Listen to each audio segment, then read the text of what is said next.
Hebu angalia hii mboga.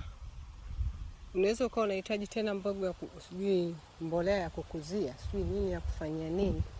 Zitakuwa zenyewe, yani ni kubwa sana. Hazihitaji tena kuongezewa sijui kitu cha kukuzia. Ni wewe kukula basi. Kukuza sijui kufanyaje. Mimi nadhani ni ile uandaaji wa mwanzo. Watu labda haweki mbolea za kutosha, labda haweki maji ya kutosha, mnavu kama hivyo unavyoona. Spinach ni kubwa sana. Lakini shida pia ambayo tunapambana nayo ni soko. Tunazalisha mboga nyingi lakini soko la mboga ndio linasumbua kwa sasa. Karibuni. Tunakaribisha wateja wa ndani na nje ya nchi kwa sababu tumejipanga.